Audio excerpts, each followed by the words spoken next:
Hey, let me show you how you can install the SIM card inside your CMF Phone 1.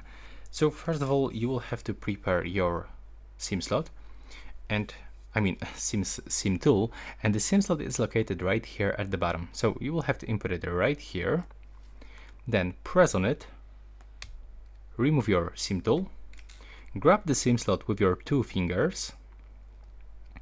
Now try to take it off. And as you can see, we can actually find 2 places for the SIM cards. The first one and the second one.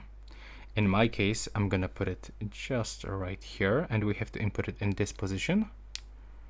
And when you put it correctly, the SIM card will actually doesn't go above the surface of the SIM slot. So now you will have to grab it like that and input it inside your phone. Then try to press, and it's inside. As you can see, that's all for this video. Right now, please subscribe.